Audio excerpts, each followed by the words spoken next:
Ai, tá rindo, né, Alex? É só alegria, né? Então é um Léo ao quadrado especial? É um Léo ao quadrado especial, você já está ao vivo aqui. Faça contra a Grey homenagem a Sorriso. Aqui você está ao vivo. Ó. Boa tarde aos amigos da TV 247. O Alex Sonic está aqui ao vivo com a gente. Mas eu não estou mexendo. Por quê? Só você está se mexendo? Não, porque tem um atraso. Ó. Agora. A sua captação real é essa aqui. Ó. Agora sim. Vamos esperar. Cadê o Léo Estopa? Deve estar entrando aqui também. O Estopa está aí? O Estopa vai chegar também. Esse é o Alex Sonic, que está completando hoje 70 anos de idade. Gente, ó, o Léo está o Léo chegou, o Léo entrou. E aí? Léo, você já deu os parabéns para o Alex Sonic? Parabéns, Alex. Como é que estão as coisas? Muito obrigado. Estou fazendo 70, preferia fazer 69. 69, 67, 66, sabe? Para ir diminuindo. Crescendo. O Benjamin Button do jornalismo brasileiro. Mas eu não queria ser aquele bebê velho, né? Eu queria ser um bebê novo, em folha. Alex, orienta o Léo aí. Explica para ele, Léo, eu que sou mais experiente, eu sei que você precisa posicionar o microfone aqui no meio para pegar a nossa voz, porque senão fica muito ruim. Aí dá essa orientação para o Léo, para ele nunca mais esquecer. Ô, Léo, aqui não tem microfone. Aqui é o seguinte, aqui é a captação do computador. É direto, né? A gente está na sala da gestão. É direto. Agora é aquele momento, Léo, em que você tem que falar durante 3 minutos para eu pegar esta página e botar na capa do site. Fala. Você sabe, a gente sabe que você fala bastante, não tem nenhum problema. Tem cronômetro aí para 3 minutos que vai falar uns 5 direto. Daqui a pouco eu volto aqui com o Alex. Não, peraí, fala bastante. Vocês estão pedindo um cara que fala à noite, toda noite, 1h30 sozinho, porque o programa da noite não tem ninguém interagindo, então eu falo 1h30 sozinho todas as noites. Agora me iluminaram, tá vendo? Esse treco de falar é comigo mesmo. Então deixa eu aproveitar, então. Fala. Deixa eu aproveitar esse momento magnânimo que o Léo está fazendo, esse super compartilhamento, para pedir vocês para, por favor, compartilharem para a gente aumentar o alcance. Isso realmente faz aquela super diferença. Então, se vocês puderem, compartilhem aí para a gente aumentar o alcance no Twitter, no WhatsApp. Eu queria agradecer muito também as pessoas que estão participando aqui pela TV 247, as pessoas que estão participando pelo canal do Estopa e as pessoas que estão participando pelo canal Leonardo Estopa. Lembrando que hoje falaremos, além de assuntos políticos, falaremos também sobre um dos personagens mais importantes do jornalismo político brasileiro, que é o Alex Sonic, talvez assim um dos maiores gurus da comunicação nacionalista e progressista. Só que o Léo tem que fazer aqueles compartilhamentos, até porque o mundo todo tem que receber esse link, né? Fala, Léo. Eu receio que a gente esteja aqui fazendo uma grande palhaçada e não esteja ao vivo. Falei, não, aqui está dizendo que a gente está ao vivo no YouTube, sim, que eu não consegui abrir ainda no YouTube. Você consegue checar para saber se a gente está ao vivo, Léo? Vou checar aqui. Mais uma coisa eu te garanto, Léo. Como no canal Leonardo Estopa e no canal do Estopa existe essa tecnologia avançadíssima que eu te sugeri implementar, inclusive essa para que vocês saibam, tá, pessoal? Essa super tecnologia do canal Leonardo Estopa, que nunca falha, que tem aqui as mensagens aparecendo de lado, tudo isso foi criado para a TV 247, só que o Léo foi e pendurou no cabide. Mas aqui está no ar, então não fala bobeira não, porque senão sai. Mas eu já estou tentando abrir aqui para ver se está dando tudo certinho. Deixa eu ver se está no ar aqui. Só olhar aí. Estou vendo aqui, ó. Aqui está no ar também, aqui está no ar. Está no ar, aí, está no ar, tá no ar, olha lá. E eu estou aparecendo de lado, só que agora essa tecnologia até superou, que agora estamos aparecendo nós 3 nesse momento. Estamos aparecendo nós 3 aqui, Léo. Então você vai fazer o seguinte. Mas 2 quadros só. Né? 2 quadros, mas olha. Por que não 2 quadros? Só para você fazer 3, tá? Fala, Léo, fala bastante, fala. Você ainda está tomando couro aí da tecnologia, Léo? Bom, Léo, eu gosto. Léo, fala. Oi. Fala, mas não pergunta, porque se você perguntar, eu tenho que responder. Eu estou silenciando meu microfone justamente para fazer uma operação complexa aqui. Fala bastante. Boa, Léo. Bom, enquanto o Léo... Léo, só para você falar, os hackers lá de Piracicaba, Araraquara... Os hackers, conforme previsto, estão delatando. Estão dizendo que todas as informações do Intercept vieram de Araraquara. Então fala bastante sobre isso, Porque isso é tão ridículo, é tão grotesco. Mas o advogado do DJ falou que não, só o outro. Alex, calma, a gente vai poder falar daqui a pouco. Deixa o Léo falar, que eu preciso botar na capa do site. Tá, deixa eu começar a falar enquanto você coloca no site. Muito importante colocar no site, mas veja bem, pessoal, olha, é muito surreal, né? A gente tem um grupo de hackers extremamente treinados, de alto nível tecnológico, capazes de hackearem o ministro da Justiça, capazes de hackearem o telefone dos procuradores da República, e aí esse hacker vê o Brasil pegando fogo por causa do seu hackeamento, e aí promessas de prisão do hacker, praticamente o planeta todo querendo saber quem é o hacker, e eles continuam aqui, no Brasil, em São Paulo. Não, na verdade, interessante seria mesmo que o hacker fosse morar do lado da Polícia Federal e ficasse conversando com o delegado ainda explicando, é assim que eu estou hackeando o Moro. É muito infantil. É muito infantil imaginar que o hacker que teria causado praticamente a derrubada da paz do regime bolsonarista continuaria dentro do Brasil para ser preso. Não, até porque, né, até então o hacker era russo, até então as mensagens seriam falsas, nada daquilo era verdadeiro, então agora eles se perdem completamente. E olha, eu falo que esses rapazes, Léo, eles estão perdidos porque agora eles precisam delatar e a Polícia Federal está usando exatamente os roteiros de filmes americanos, né, para produzir os hackers, que é mais ou menos assim, eles encontram pessoas que têm culpa no cartório, pessoas que eles já estão vasculhando a vida há um certo tempo, pegam essas pessoas e fazem aquela super proposta, olha, joga aquela papelada em cima da mesa e fala, igual no Matrix, né? Bom, eu tenho aqui uma grande ficha criminal a seu respeito. Mas, no entanto, a gente precisa prender um gringo aí. E, obviamente, é essa a brincadeira que está sendo armada nesse momento. O mais engraçado é que os bolsonaristas, eles estão todos empolgados com a ideia de que os bandidos de estimação serão protegidos, é a parte mais engraçada. E o mais legal, nós estamos vivendo um momento em que nós temos exatamente aqueles que foram às ruas para lutar contra a corrupção, aqueles que falavam que não tinham bandido de estimação, que toda a corrupção tem que ser combatida, nós estamos vendo nesse momento essas pessoas combatendo o combate à corrupção. Peraí, os eleitores do Bolsonaro, que até bem pouco tempo atrás gritavam e batiam no peito falando que não tinham bandido de estimação, e do mesmo jeito que a gente lutou para colocar o Bolsonaro no poder, se ele fizer coisa errada a gente tira, tudo isso agora está aí lutando para proteger a corrupção. Mas vamos lá, Léo, voltar. Já conseguimos trazer aqui de volta para o Alex. Alex, qual que é a sua opinião sobre os hackers de Araraquara? E que fique bem claro que a opinião do Alex hoje ela é incontestavelmente a opinião válida aqui. Não, até chegar o Paulo Moreira Leite. Não, o Paulo vai se comportar. Ele foi orientado hoje. Ele foi orientado a se comportar. Ó, estou para... Não, porque primeiro eu queria falar o seguinte, isso que você falou aí, dos caras aí, desses... Eu não concordo com esse termo bolsominions, porque bolsominions é uma coisa bonitinha, sabe? Bolsominion é engraçadinho, eu acho que esses caras são os demônios da caixa de Pandora. Mas, eu estava conversando com o motorista do Uber outro dia, e o cara me falou o seguinte, que não tem uma pessoa que entra no táxi dele que não tenha se arrependido quem já votou no Bolsonaro, ou que diga assim, eu não votei nesse cara, eu votei no outro, eu anulei. Ele diz que é impressionante, a cada dia mais gente se arrepende, mais gente percebe na armadilha em que o Brasil caiu. Mas quanto a esses hackers de Araque, eu acho o seguinte, eu acho que hacker tem hacker de dois tipos. Um tipo é aquele hacker que hackeou Marcelo Temer. Ou seja, o cara grampeia e pede uma grana, faz uma chantagem. Ó, eu tenho por fotos comprometedoras, 300 mil. Foi o que fez o cara da Marcela, foi preso e tal, etc. O outro é o grampeador profissional, é o espião da CIA e tal, como tinha aquela empresa Kroll, etc., são espiões. Esses caras não são nem esses espiões da CIA e nem são os lobos solitários, porque o lobo solitário teria pedido grana. E o Moro não pediu, o Moro não denunciou que alguém pediu grana. Então, qual seria o interesse deles? Se não é conspiração, se não é lobo solitário, o que é? Eu acho que é cara da Polícia Federal, mas para mim são hackers de Araque, quer dizer, um cara que é DJ, mais a mulher dele, de Araraquara, que conseguiram esse arcabouço de milhares de mensagens de 2015 a 2018, isso é trabalho de profissional. Para mim, isso é um trabalho de um cara do nível de Edward Snowden, ou então de alguém que participava desses chats. Não há.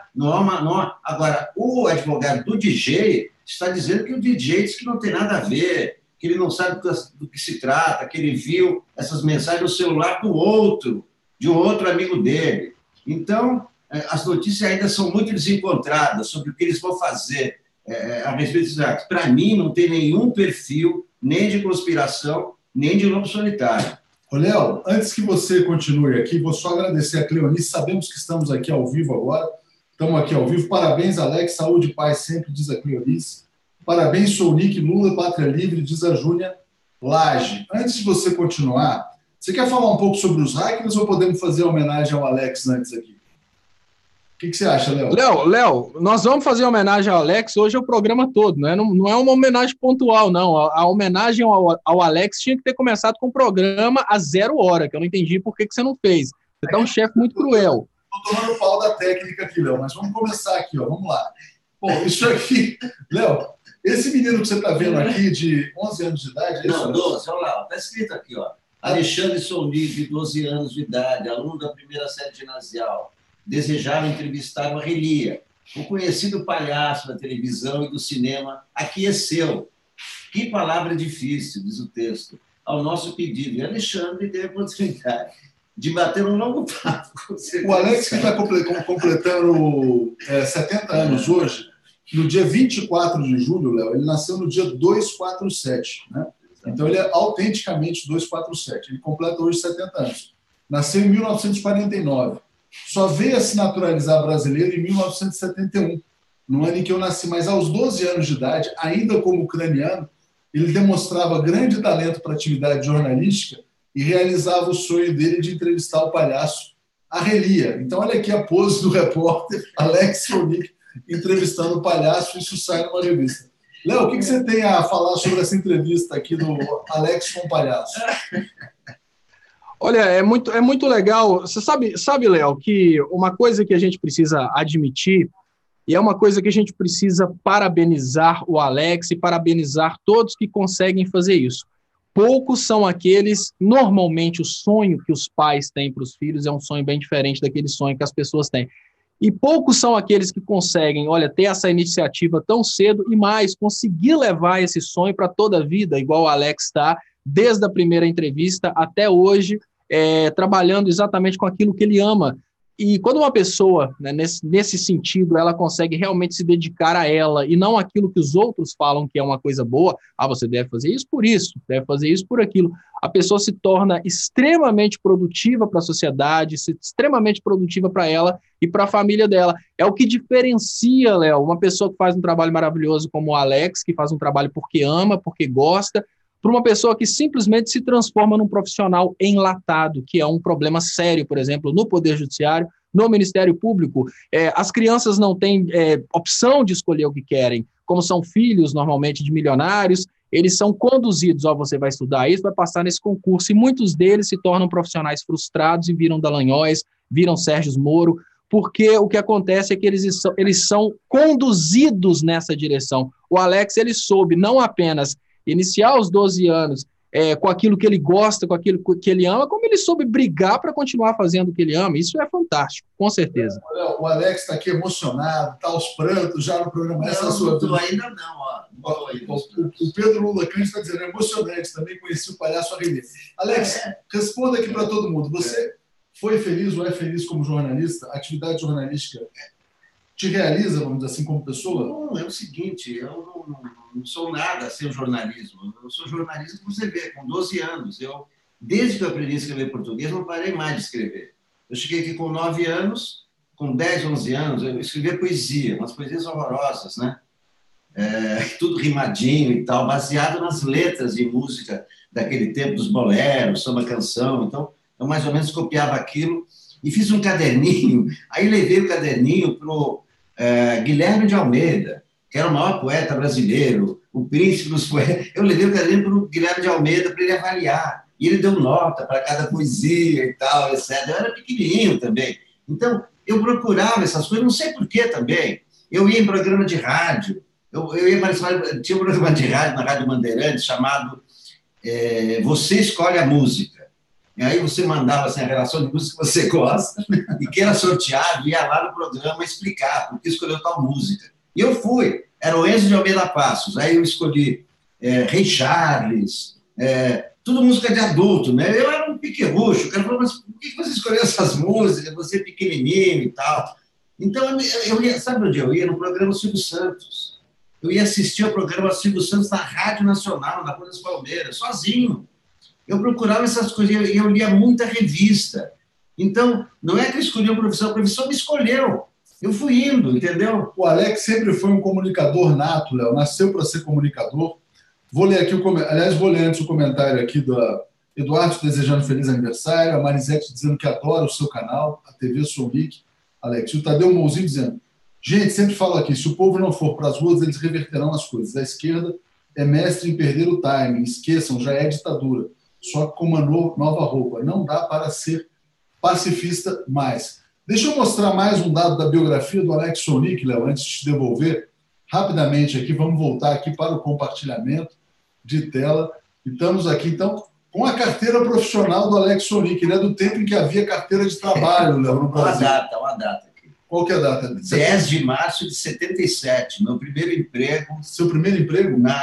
Mino Carta, demorou, encontro editorial. Você demorou para trabalhar, hein, Alex? Não, porque é o seguinte, olha, com 12 anos fiz a primeira entrevista, com 16 anos publiquei minha primeira matéria na Última Hora Dominical, 2 matérias assinadas. Em 71, trabalhei no Jornal da Tarde como foca, não fui registrado. Aí depois fui trabalhar no Ex, em 74, quer dizer, eu já trabalhava, mas não tinha carteira. A primeira assinatura foi essa, do Mino Carta, na Isto É. Eu levei uma matéria para Isto É, que eu tinha feito para o Ex tinha fechado, era matéria que eu fui fazer no Maranhão, com os índios Guajajaras. Com os índios Guajajaras? Eu convivi com os Guajajaras. Olha que interessante, a Sônia Guajajara, vice do Boulos, então é Guajajara porque é dessa região do Maranhão. Sim, claro, Guajajara é de lá. E na época eu fui fazer a matéria porque os Guajajaras tinham incendiado casas de brancos que tinham construído essas casas na terra, em área indígena. E eles eram muito bravos e foram lá e queimaram as casas. Eu morei 1 mês com os índios. E eu escrevi essa matéria no dialeto deles, quer dizer, como se eles estivessem falando. Daí o Mino publicou essa matéria, isso é mensal ainda. Muito legal, Alex. Ó, Vander Lúcia está dizendo, não importa, o pessoal está querendo falar muito, mas nós chegaremos no caso Glenn, tá? Não importa quem delatou, quem gravou, tem um inocente. Alex, feliz aniversário, guerreiro, estamos juntos, Jesus Cristo te abençoe sempre. Léo, olhando essa carteira profissional do Alex, 77, bonita, e o cara era gato, realmente, um cara realmente muito... Foi um galã aqui em São Paulo, nas redações brasileiras. E olha que interessante, chegou esse comentário aqui. Fernanda Scheller, Alex era gato, hein? Alex era muito gato. Léo, você vê que a questão indígena no Brasil vem de muito tempo, né? Essa opressão aos povos originários aqui do Brasil não é uma questão recente. 500 anos de exploração, de massacres, e o Alex faz a primeira matéria dele sobre essa opressão aos indígenas. Sim, Léo, essa opressão aos indígenas, infelizmente, ela é uma herança da ideia da colonização, e os Estados Unidos, por exemplo, que é um local que, infelizmente, serviu de inspiração para o povo brasileiro, os Estados Unidos usaram muito essa ideia de que os índios são seres inferiores, sem almas, que podem ser exterminados, e lá eles recompensavam o extermínio de índios. Quando a gente pensa no Brasil de hoje, a gente pensa num Brasil que está resgatando aos poucos essas coisas podres da história dos Estados Unidos, o mito do comunismo, essa ideia de que os índios são pessoas inúteis que devem ser eliminadas porque só estão atrapalhando o desenvolvimento. Tudo isso são coisas herdadas, infelizmente, dessa cultura norte-americana, essa ideia de matar para colonizar. E aí que está a parte que eu falo que é uma parte fantástica do Alex Sonic, porque, veja bem, imagine que todos os jornalistas tiveram a oportunidade de estarem ou do lado dos opressores, que é o lado que a gente sabe que é o lado que paga melhor. A gente sabe que o lado do opressor é o lado que... hoje a gente está vendo o processo de tabatização em todas as áreas, mas principalmente no jornalismo, a tabatização acontece há muito tempo, porque são as pessoas que matam índios que patrocinam, infelizmente, os veículos. Então, a pessoa ter coragem de defender índios, a pessoa ter coragem de defender os negros, defender os humildes, sendo que são exatamente quem mata, quem oprime, quem maltrata essas pessoas, os ruralistas, que são os acionistas das empresas que patrocinam os veículos, é porque ela tem realmente muito mais caráter e amor ao próximo e consciência da importância da comunicação social do que simplesmente amor ao dinheiro. E deixa eu agradecer aqui o Osés, que trouxe uma coisa muito interessante. Obrigado, Osés. Ele fala, lembram do Acredite Se Quiser? O que a galera chamava de acredite seu mané, né? Hoje, infelizmente, nós estamos nessa onda, né? A gente está precisando chegar praticamente nos bolsos, né? Que o Alex vou até diferenciar, Alex, o bolsominion é o bobão que segue o Bolsonaro e simplesmente atende e fala, sim, o Bolsonaro, é isso mesmo.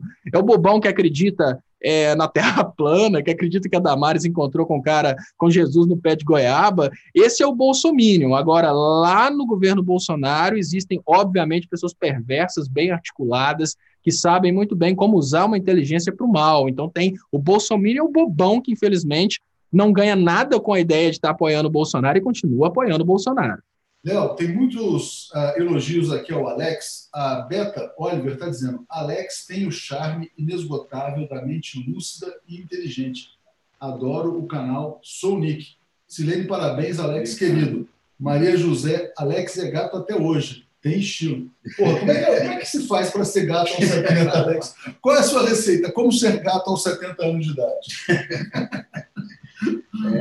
Seja eu. É que não dá, né? Dá para explicar, né? Mas o Estopa, eu ouvi o Estopa falar aí num novo termo que ele criou.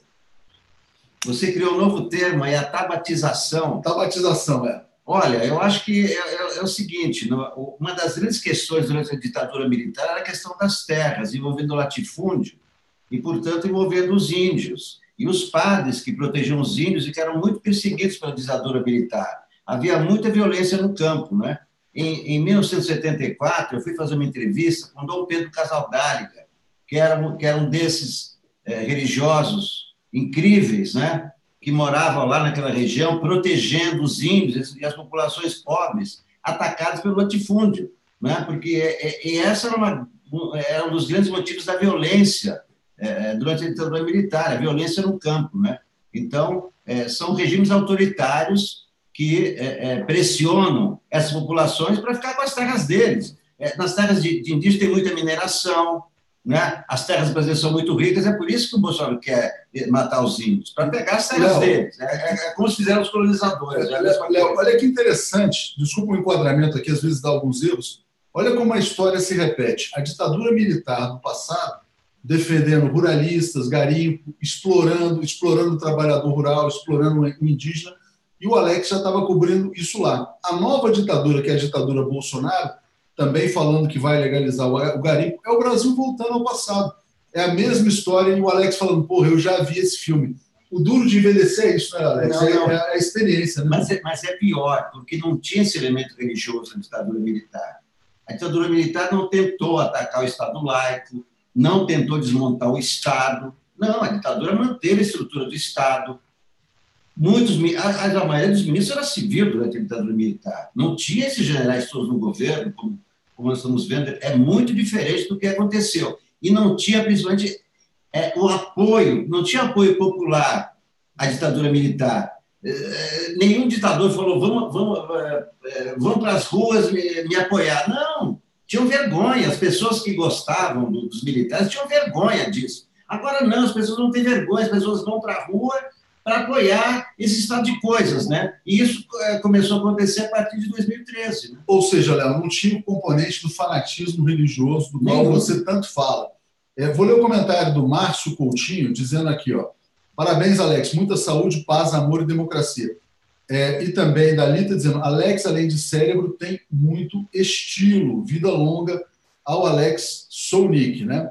Olha que interessante aqui o Alex como jovem repórter, Léo, antes de você comentar esse lance do fanatismo.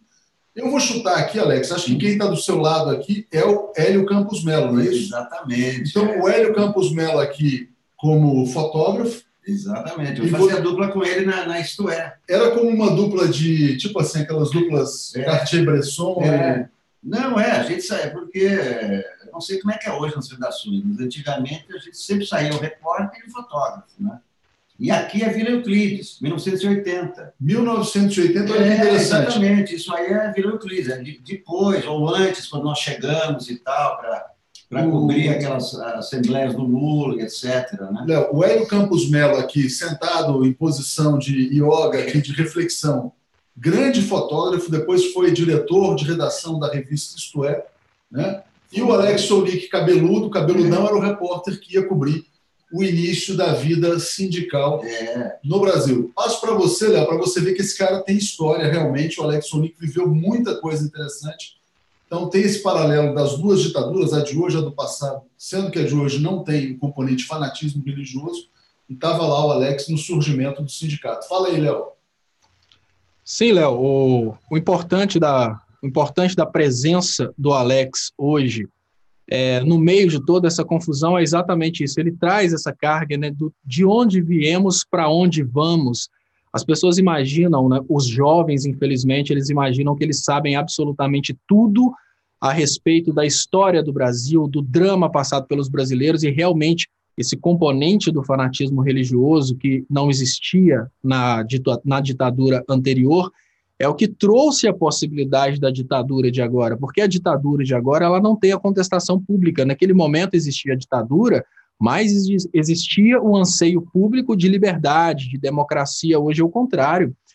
Quando a gente pega o número de omissos, são pessoas que não estão preocupadas com o que está acontecendo, são pessoas que estão preocupadas somente com o jogo do time de futebol, ou então, de repente, o que vai acontecer na novela ou no Big Brother Brasil. A gente soma essas pessoas e a gente tem, infelizmente, a maioria do povo brasileiro, eu falo mais da metade do povo brasileiro, que está simplesmente inerte ao que está acontecendo ou apoiando o que está acontecendo, exatamente por falta de saber de onde viemos e para onde vamos. E quando eu falo sobre a única possibilidade de reverter esse quadro ser exatamente a informação, eu imagino que talvez a chave para reverter esse quadro seja exatamente um trabalho como o do Alex, que ele tem condição de trazer para as pessoas, olha, o Brasil já foi nessa direção, olha, nós já erramos assim antes, o povo já sofreu isso. Você de 16 anos que está lutando contra os sindicatos, achando que são simplesmente instituições de vagabundos, lá atrás não era assim. Então, essa comunicação que tem essa conexão com a história, e principalmente essa conexão com a história que o Brasil está lutando para trazer de volta, infelizmente, é muito importante. E a capacidade nossa de multiplicar as informações das pessoas que têm condição de trazer esse momento histórico para a realidade de hoje, contextualizar, talvez seja a nossa maior responsabilidade, porque a juventude dos comunicadores que não tiveram condições de presenciar o que o Alex presenciou, sofreu o drama que o Alex sofreu, a represália que ele sofreu, a dificuldade de comunicar por causa da censura, hoje ela tem, digamos que os jornalistas de hoje têm uma dificuldade de comunicar por causa do bloqueio do fanatismo. Mas, acima do bloqueio do fanatismo, que é uma coisa que nós podemos vencer com inteligência, existe o bloqueio da censura, que é a força, que nem com inteligência você consegue vencer, porque é o poder do cacetete. Léo, olha que interessante. O Alex faz a sua primeira matéria sobre opressão, né? A questão agrária no Brasil e tal. Depois ele vai cobrir o surgimento do sindicalismo, não o surgimento, mas o fortalecimento do sindicalismo com Lula, Vila Euclides, etc. Então viveu muita coisa, viveu a ditadura, a redemocratização e está vivendo a nova ditadura com fanatismo. A Margarete dizendo, Alex ontem no Boa Noite foi muito tranquilo quando falou dos hackers presos, que me deixou confiante de que a farsa seria desmontada. Parabéns, Alex, você é a voz da experiência. E a Fernanda está dizendo, Alex é a prova de que a juventude, a atitude, a boa energia só acabam quando permitimos. Ele e o PML.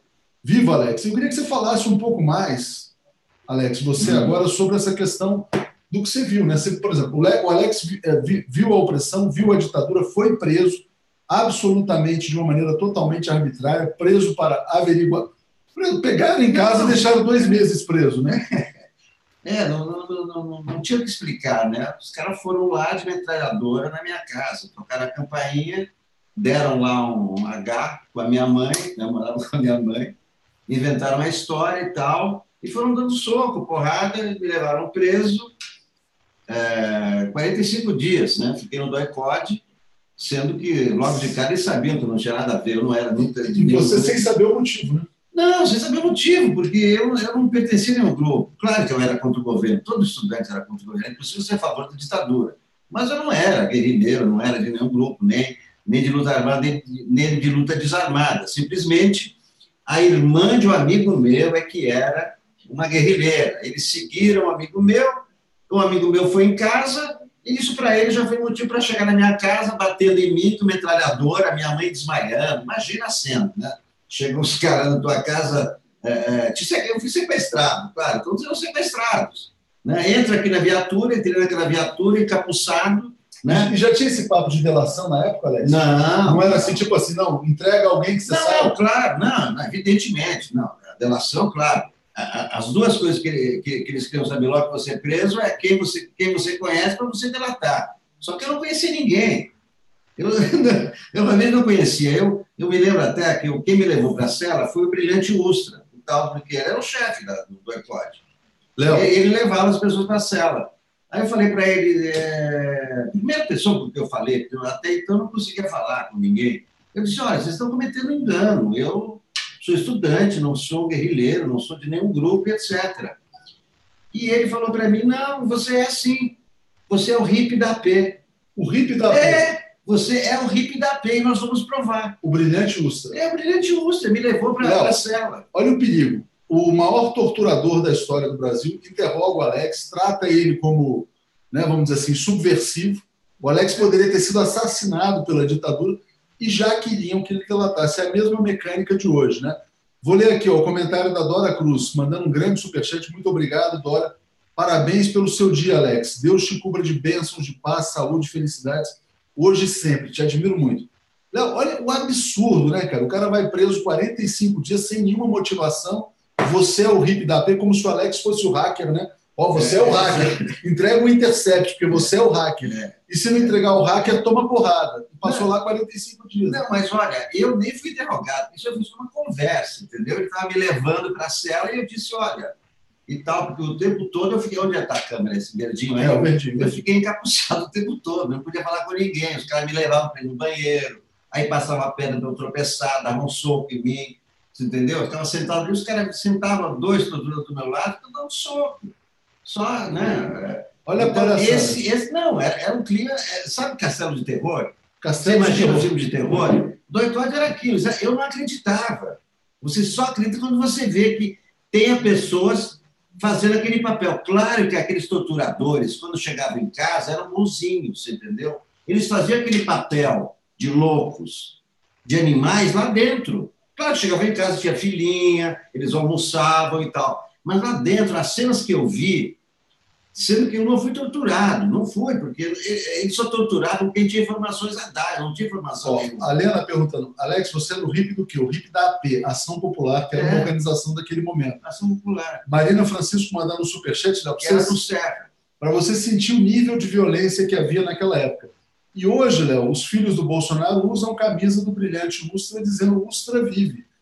O Bolsonaro chegou a dizer que deveriam ter matado mais 30 mil pessoas, ou seja, na lógica do Bolsonaro, o Alex deveria ter sido assassinado, mas está aqui lutando bravamente, resistindo, completando 70 anos de idade. Fala, Léo. Não é só na lógica do Bolsonaro, não, Léo. Infelizmente, o ser humano ele tem uma tendência para falta de caráter e para comportamento animal. Tem pessoas no chat falando isso.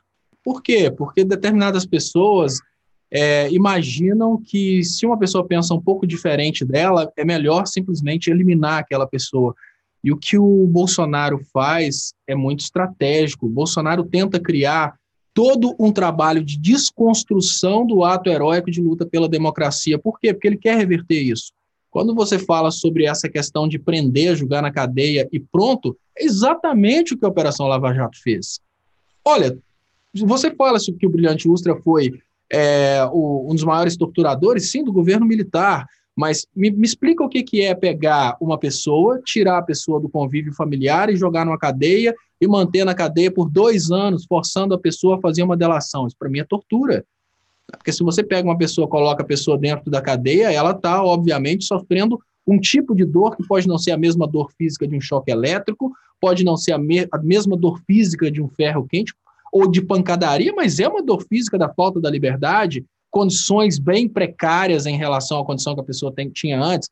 Então, nós podemos dizer que o Alex lutou contra, que foi essa condição de tortura, a Operação Lava Jato trouxe de volta e sob aplausos do povo brasileiro. O povo não percebeu que estava trazendo isso de volta. Só que o detalhe, Léo, nesse momento, a história do Alex, ela fala uma coisa muito interessante. Ele não era guerrilheiro. Ele não era necessariamente o comunista que estava ameaçando o governo. Ele era simplesmente uma pessoa que desconfiaram que ele era o hippie do AP e botaram na cadeia, o que significa que todos, inclusive os eleitores do Bolsonaro, estão assim, nessa situação de vulnerabilidade. Hoje, desses 4 hackers presos, a gente pode ter certeza que alguns votaram no Bolsonaro, se não todos. Ou seja, o fato de você votar no Bolsonaro não tira você dessa situação de uma hora para outra ser preso para simples averiguação. Então é pensar nesse momento nisso. Será que o regime que está sendo trazido de volta realmente é o regime que te atende? Porque você pode ter votado no Bolsonaro, mas você não é filho do Bolsonaro. Existe uma diferença muito grande aí. Léo, o Thomas Cavendish está mandando um alô aqui para o Alex, tirando sarro, dizendo assim: oi, Alex, aqui é o hacker russo de Araraquara. Feliz aniversário. E o Alex é meio russo também, ele é ligado aos russos, hein?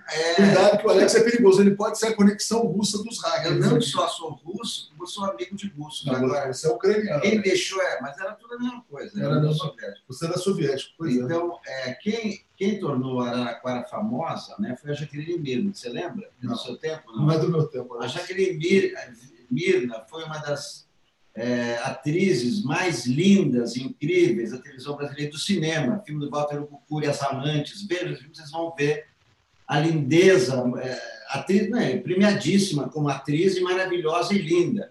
Ela tinha um quadro de humor em que ela só falava isso: eu sou de Araraquara. Ela só falava isso: eu sou de Araraquara. E pronto, ficou famosa. Hoje mora nos Estados Unidos.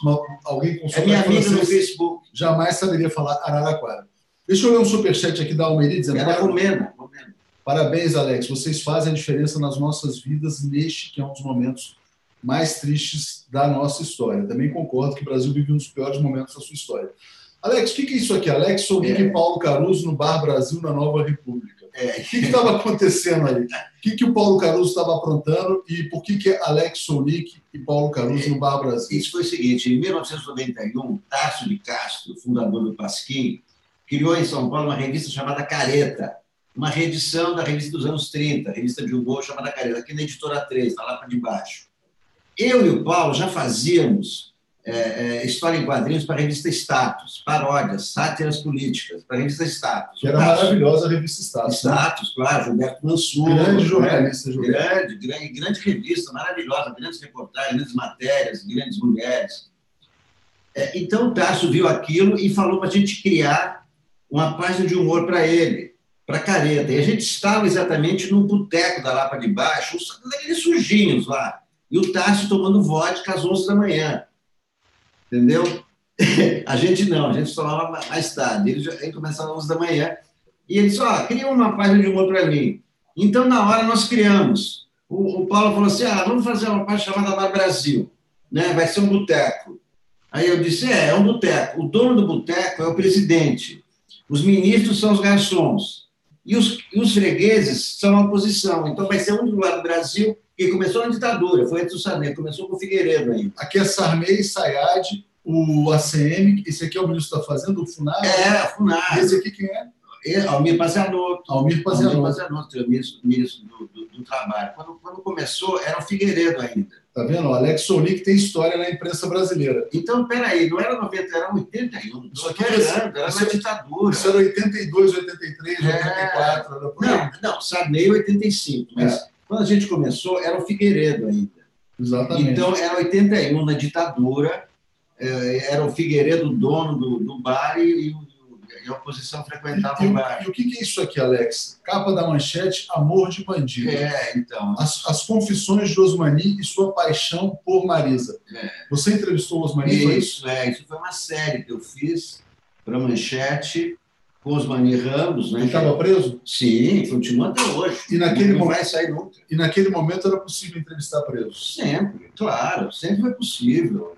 Isso aí nunca deu problema. Fui várias vezes na prisão. Osmani Ramos, para quem não sabe, era um cirurgião plástico muito famoso, era o assistente do Pitangui, que é o cirurgião plástico um dos mais famosos do mundo, e esses manejamos, depois trabalhou com a mesma clientela do Pitangui, alta sociedade carioca, de repente ele começou a assaltar essas pessoas que ele fazia cirurgia plástica, e depois a matar também.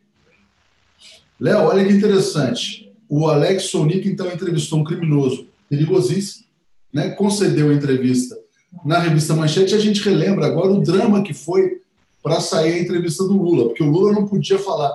Tantos presos já concederam entrevista, inclusive para o Alex Sonic na história do jornalismo, e agora o Lula vivendo essa situação de preso político, Léo. Você? Sim, Léo, mas a questão do Lula é uma questão um pouco diferente, né? Você entrevistar uma pessoa que ameaça, digamos que, diminuir o tamanho de um regime opressor é uma coisa. Agora, você entrevistar uma pessoa que pode culminar na não eleição do regime opressor é outra. Como os próprios procuradores da Lava Jato, agora nem sou eu que estou falando, agora são os procuradores da Lava Jato, se o Lula tivesse dado entrevista naquele momento, o Haddad teria sido eleito. Então, tecnicamente falando, ali não era a jogada jurídica ou então até mesmo a questão de direito ou não ter direito de ser entrevistado, ali era vencer ou não vencer as eleições. Léo? O Léo está falando um pouquinho. Não, está falando pouco, Léo. Você não pode... incrível. Mas, Léo, você começou a empolgar aí, começou a balançar a mão aí, eu falei, agora o Léo tá chamando a palavra de volta. Léo, desculpa, tinha um programa na televisão chamado Nada Além de 2 Minutos.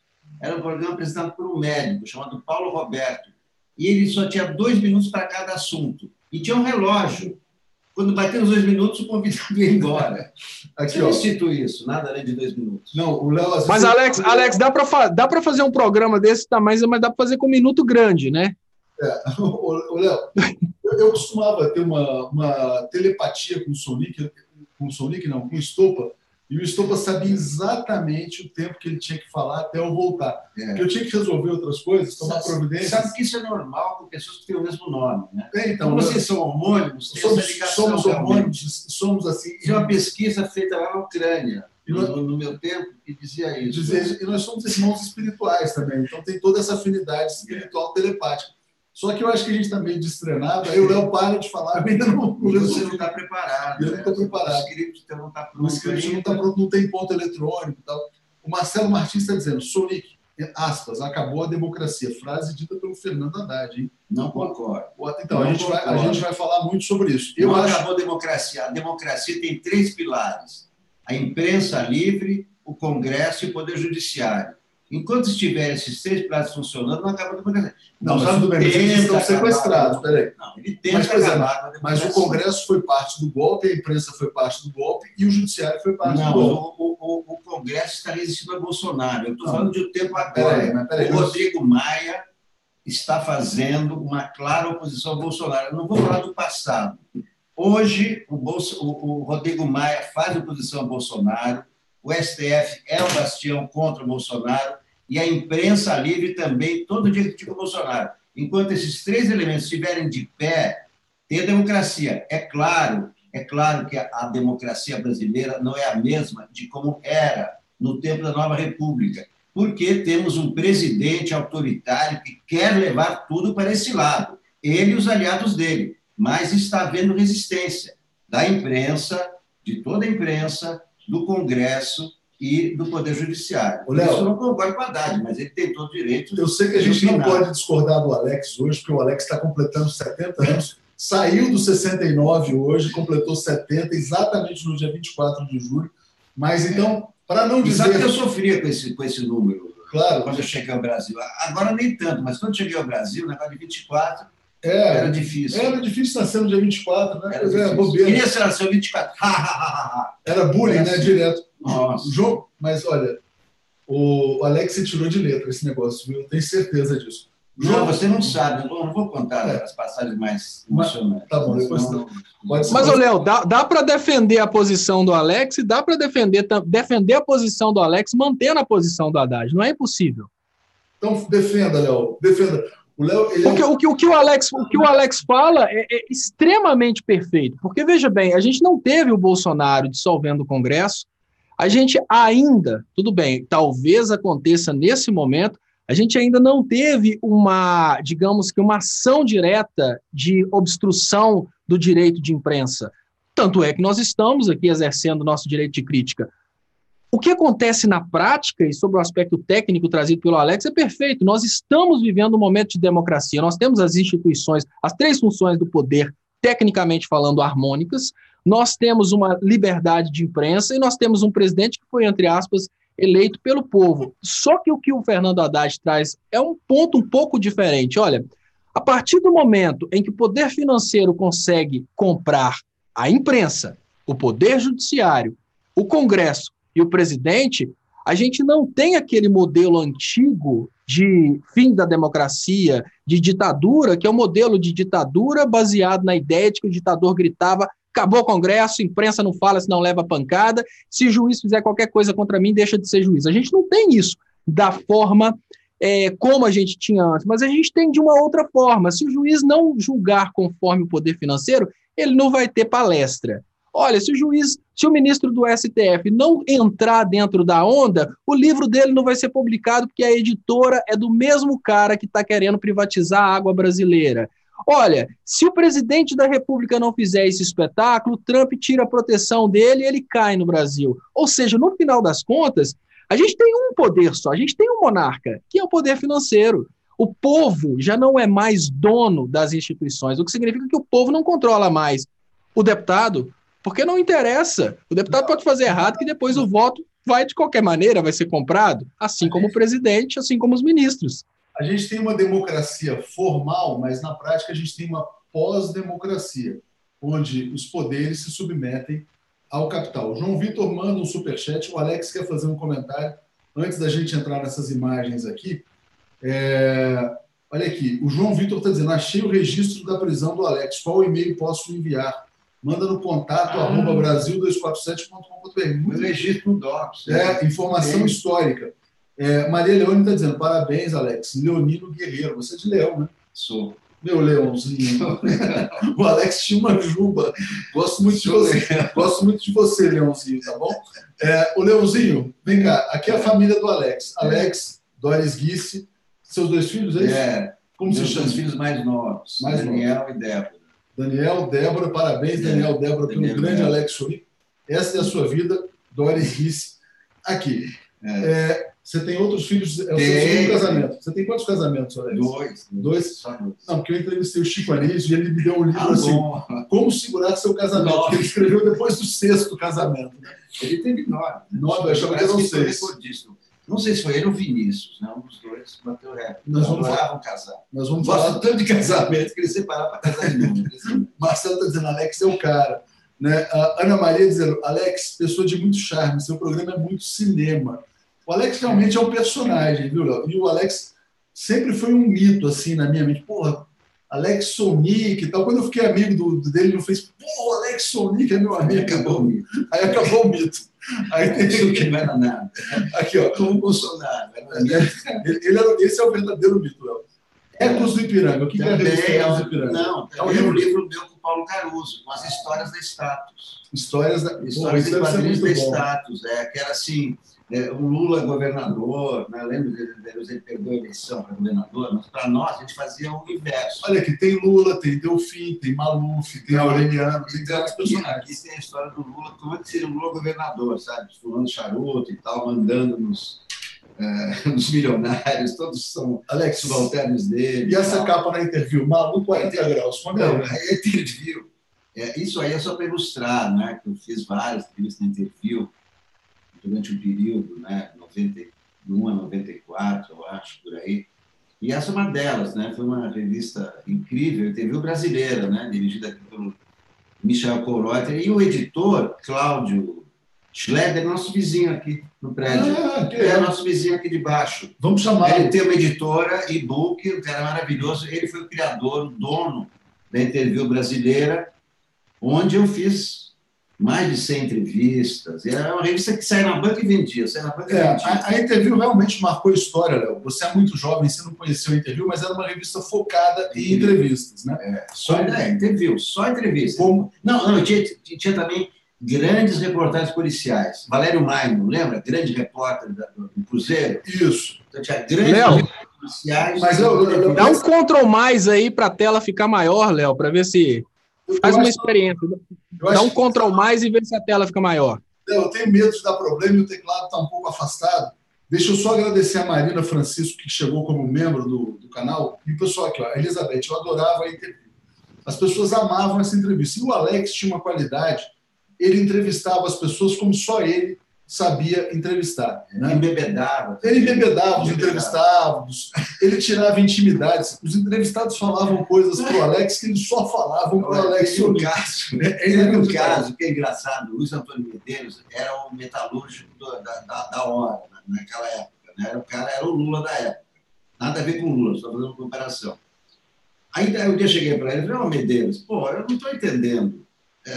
Operário não fala de sexo, pô. Eu sou empresário que fala de sexo, vocês não fazem sexo, vocês só falam de aumento salarial e tal. Não, que isso, claro que nós falamos de sexo, vem aqui amanhã.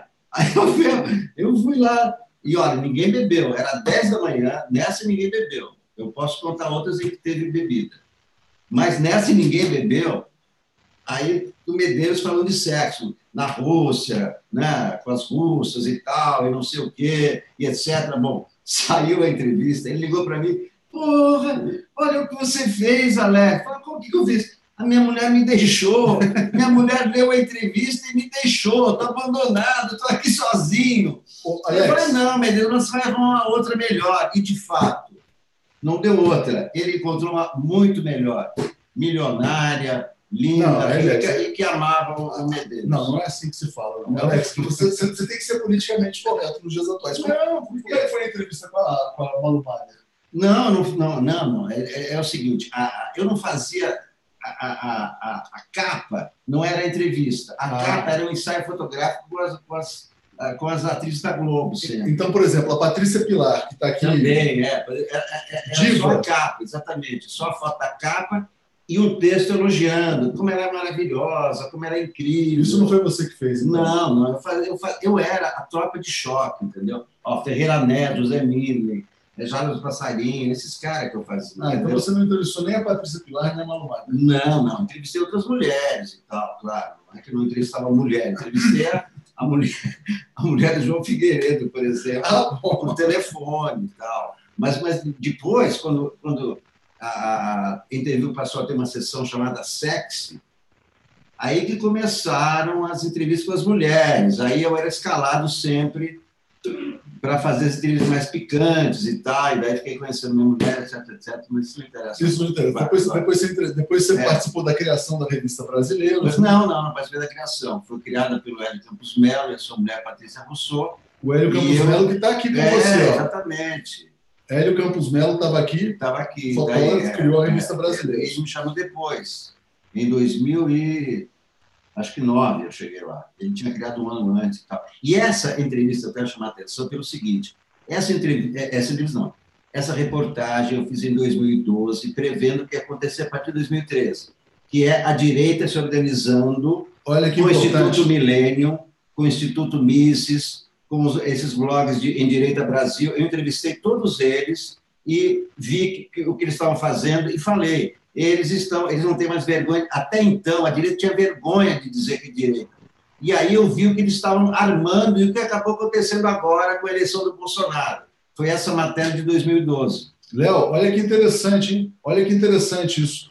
O Alex... Fantástico, Léo, fantástico.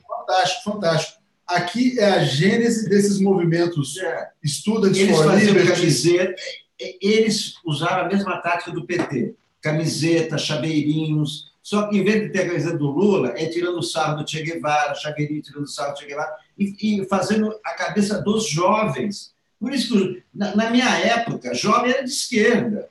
Quem era de direita era velho. Hoje, esse fenômeno de ter jovem de direita veio a partir disso, porque a direita passou a falar com os jovens, passou a usar a internet, vídeo, camiseta. No meu tempo, a direita era sisuda.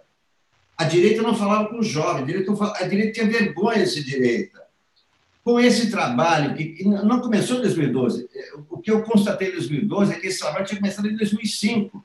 No primeiro governo Lula tinha começado no PT chegando essa lavagem cerebral. Eles já estavam preparando a lavagem cerebral. Em 2005 começou. Sensacional. Até que em 2019 eles chegaram ao poder. Deixa o Léo falar um pouquinho, Alex. 2 minutos agora. 2 minutos para você, Léo. Meu nome é Enéas, eu já falei, já terminei já. Mas assim, não, perfeito. Eu acho muito bom que o Alex tenha trazido esse material em 2013. Sabe por quê, Léo? Porque isso ajuda a gente a derrubar esse obstáculo que existe na classe política para entender que tudo isso foi elencado, foi desenvolvido aos poucos. Porque fica parecendo que a teoria da conspiração não é teoria da conspiração. Isso foi percebido por muitos comunicadores do campo progressista. Tem algo errado. E é exatamente a capa da revista do Alex que fala exatamente o que eu tento falar hoje. É o que o Alex fez aquela revista para 2013 e ela continua valendo. Enquanto a direita está super organizada, batendo junto, a esquerda está desorganizada e não consegue resolver os problemas. É exatamente aquela capa que fala o problema que a gente tem hoje. Então, se a gente quiser solucionar o que a gente está vivendo hoje, se a gente quiser realmente acabar com o grande problema, é pegar essa capa dessa revista que o Alex fez e falar, olha, lê aqui e entende o que está acontecendo. Olha que legal, não, isso aqui é de 2013. A esquerda está errando, há muito tempo.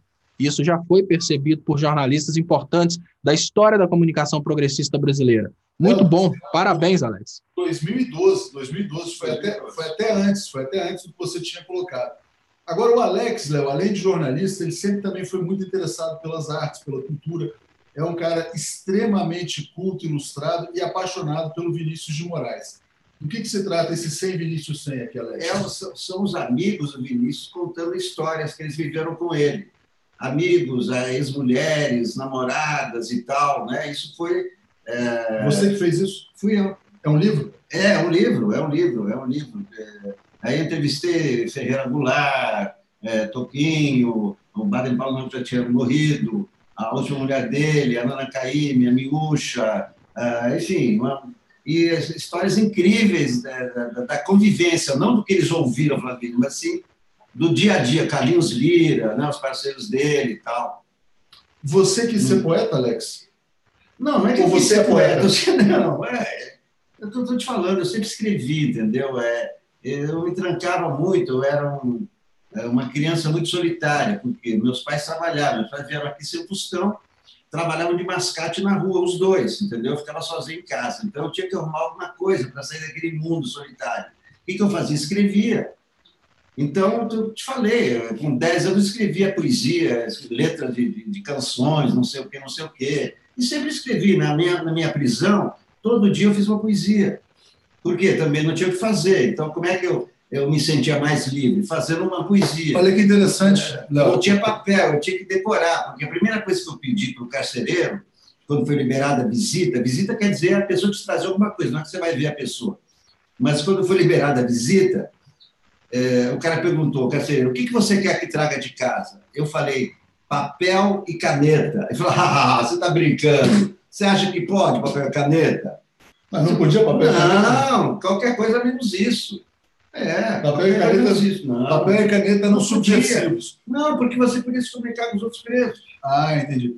Léo, olha que interessante como o Alex, na condição de preso político, conseguiu fazer do limão uma caipirinha, né? Então, foi lá, escreveu todos os dias para tentar, vamos dizer assim, suportar aqueles dias terríveis que ele viveu. Nicole Puzzi, A Verdade vizinha. Por Trás das Câmeras. É um livro que você fez também, uma capa? É o livro com a Nicole. A Nicole era minha vizinha. Olha na só. Rua Piacás. Morava a 3 casas da minha. Grandes a filha dela estudava no colégio do meu filho. Capa da Brasileiros aqui, Quem é Malana? Então eu fiz essa entrevista com a Malana, que é uma modelo negra, maravilhosa, tem uma grande internacional, né, uma brasileira dessas que, né, a imprensa em geral não focaliza e que está aqui na capa da Brasileiros. Mais um livro do Alex Sonic, olha só, Léo, com grandes economistas brasileiros, por que o Plano Cruzado não deu certo? André Lara Rezende, que depois veio fazer o Plano Real, Dilson Funaro, João Sayad, Luiz Gonzaga Beluso, Pércio Arida, que também estava no Real, depoimentos a Alex Sonic. Eu entrevistei todos eles, entendeu? Eu entrevistava e depois levava a entrevista para o outro. O cara falou isso, o que você disse? Então, foi um ping-pong, assim, entendeu? Aí tem situações engraçadas, porque um que desmente o outro, um que, né, sabe aquelas coisas de... Isso foi muito em 1987. Peraí que eu estou com a tela errada aqui. Ô, Léo, vou voltar para você. Sabe que o Funaro tem um grande caso de amor, né? Não vou falar aqui agora. Tá, deixa eu... Agora eu não sei... eu tenho que fazer isso aqui, ó. Eu tenho que interromper o compartilhamento, aprendi. Alex, Léo, você vê que o cara tem história, né? Ditadura, preso político, a criação dos sindicatos, lá do sindicalismo, o surgimento do Lula, Vila Euclides, redemocratização, revista lá com o Paulo Caruso, vários livros, Plano Cruzado fracassado, e está agora aqui na TV 247, aos 70 anos de idade. Léo, o que você tem a dizer desse grande exemplo chamado Alex Sonic? Antes de mais nada, Léo, eu vou ler um comentário que passou aqui, porque aí o próprio Alex vai ter condições de responder. As pessoas estão perguntando se por trás dos óculos escuros não existiria um hacker. Olha, o Alex usa muito óculos escuros. Será que não seria um hacker? Eu não sei, não é por causa da luz, sei lá. As pessoas o seu estilão é tudo, Alex. O seu estilão é tudo. Tanto é que quando eu vi o estilão do Alex na televisão, o Alex estava perguntando, nos primeiros dias de TV 247, o Alex perguntava, será que eu devo tirar o chapéu? De jeito nenhum. Não tira o chapéu de jeito nenhum, que esse estilão aí é o estilo do Alex Sonic. Não pode tirar nem ele, nem os óculos escuros. Aliás, quem fez a primeira entrevista com o Estopa fui eu, né? Lembra? Foi você? Eu esqueci, eu ia complementar isso, mas eu não queria interromper. Exatamente, eu fui o primeiro. A primeira entrevista minha foi com o Alex. Claro. Você que descobriu esse do Leonardo Atushi. Graças a entrevista, um cara aí chamado Leonardo Estopa. Falei, Leonardo Estopa? Não, o cara está na Inglaterra. Falei, porra. Tá vendo? Ele fez pouco caso, hein, Léo? Ele falou, porra, Leonardo, isso aqui é esse cara? Os bastidores. Os bastidores. Uma das partes mais legais da entrevista do Alex comigo é na hora que ele pergunta, e agora você acha que o Aécio está liquidado? De jeito nenhum. De jeito nenhum, o Aécio está bem demais. Não vai acontecer nada, que foi no Aécio Gate, né? Bem demais, né? Vê como ele está agora, né? Não, mas... Ele está bem demais. Está pior que fósforo queimado. Mas está solto, né? Elizabeth dizendo, esse homem é um patrimônio nacional. Maravilhada com a sua história, meu amigo Sonic. Léo, é o seguinte, a gente precisa falar também, porque todo mundo entrou no Léo ao Quadrado para falar sobre a farsa contra o Glenn, né? Tá com toda a pinta de armação, né? Os caras prendem 4 hackers. Eu já previ isso ontem no Twitter. Estava dizendo, pô, se vão pegar esses caras, vão obrigar uma delação, eles vão fazer uma delação, vão dizer que passaram material para o Intercept, e vão querer prender o Glenn Greenwald, porque a Joyce Hasselman estava ameaçando ontem. Glenn, sua hora está chegando, né? Então, peço para você comentar sobre essa grande armação e depois passo para o Sonic. Bom, eu vou comentar essa armação, Léo, buscando exatamente a capa da revista do Alex Sonic, que ela fala exatamente tudo.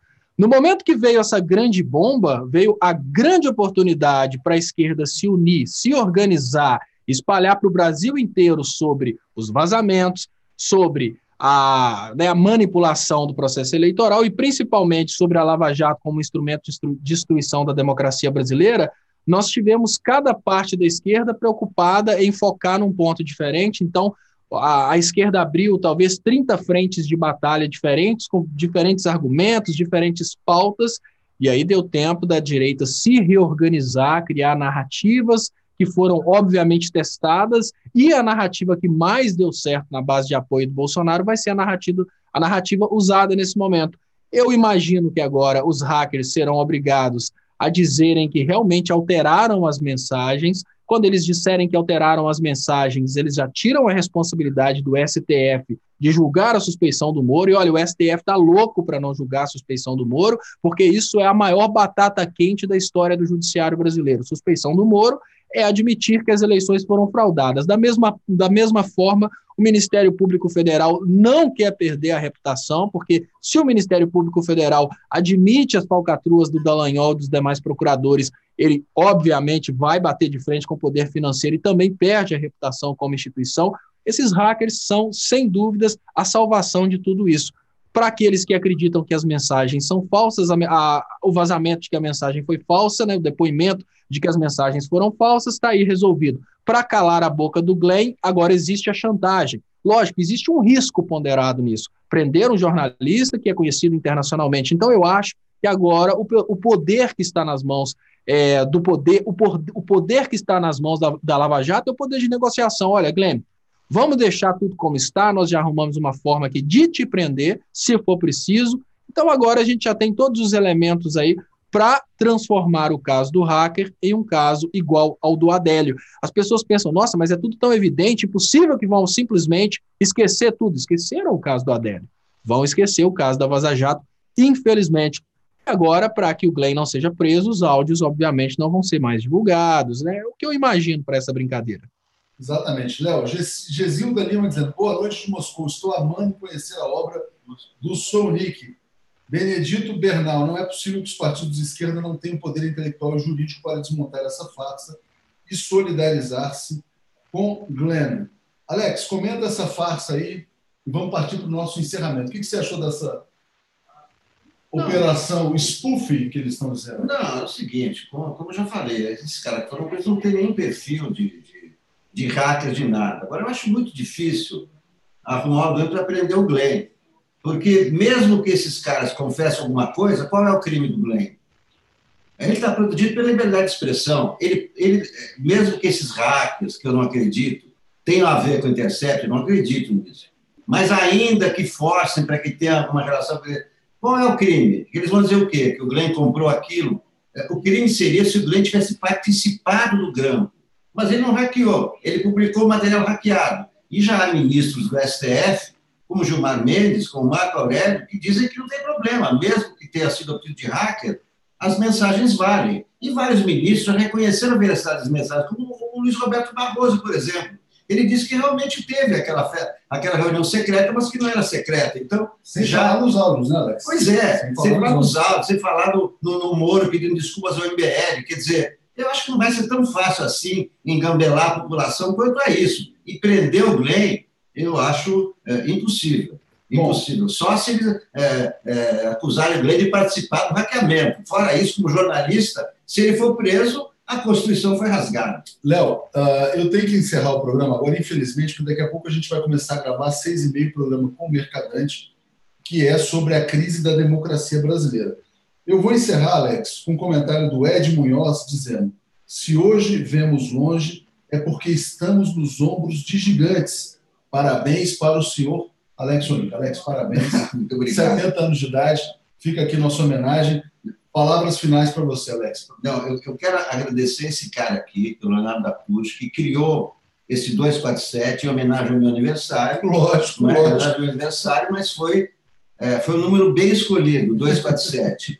E de verdade, eu já vi muitos órgãos de imprensa criados por jornalistas que duraram e acabaram logo. Eu nunca vi uma experiência tão bem sucedida como essa, comandada pelo meu amigo Léo, a quem eu agradeço. Aqui ao Léo Atush, que é o fundador, o Léo Estopa, claro, que foi um dos pioneiros, né? O Léo Estopa foi o cara que montou nosso estúdio. Montou o estúdio, que deu todas as ideias. Hoje já consagrado, se recolheu, está mais na sombra, mas foi... O Léo Estopa voltará. E eu tenho um depoimento público para fazer aqui, Léo. A gente passou a ter os programas diários, né? Que ia ser um canal de entrevistas. O Alex falou, não, bora fazer um programa. Eu falei, pô, Alex, alguém vai ver a gente? Não, o pessoal vai ver sim. Então, Léo, existe a TV 247 graças a duas figuras, essencialmente, Leonardo Estopa, que nos encontramos naquele quarto de hotel, né, Léo? Quase dormimos na mesma cama, né? Houve um erro lá na organização do hotel, depois a gente conta essa história, e é o Alex Sounik. Então, parabéns, Léo. Faz a sua homenagem final a esse grande brasileiro ucraniano, Alex Sounik. Olha, eu queria agradecer, né?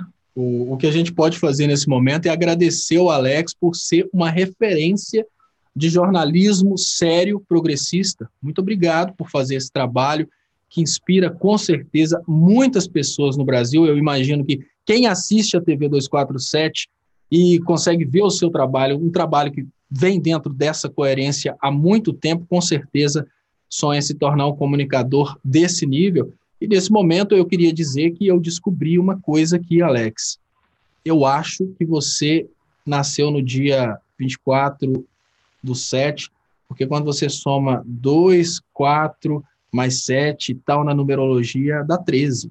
Então, isso, as pessoas eu tenho essa desconfiança. Por que Brasil 247? Porque o Alex Sonik nasceu no dia 24 de julho. Agora vamos entender de novo, porque eu já sou ucraniano, jornalista, judeu, Pois é. e de esquerda. É complicado, hein, Alex? Ó, o Dorico dizendo, seríssimo, essa madrugada assisti ao vídeo Távola Quadrada, tinham 22 mil visualizações, depois caiu para 18. Pode ter dado alguma falha aí, mas, enfim, vamos tentar averiguar O que é Távola Quadrada? É um programa que o Conde está fazendo com o Miguel Paiva. É tanto programa, Alex, que você nem consegue mais acompanhar a televisão que você criou. Gente, muito obrigado a todos. Vou correr ali para o estúdio para gravar com o Mercadante a crise da democracia brasileira. Parabéns novamente, Alex. Muito obrigado. Parabéns ao 247. Hoje é o dia do 247, 24/7. Parabéns a todos. Valeu, Léo. Encerrando aqui a live. Abração. Obrigado, pessoal. E eu queria, né, o Léo está encerrando por lá, mas eu queria agradecer a Ana Zor, que mandou, caraca, eu nunca iria imaginar que o Sonlink é casado com a Doris. Parabéns e feliz aniversário. Então, obrigado, Ana Zor. Queria agradecer também José Aparecido de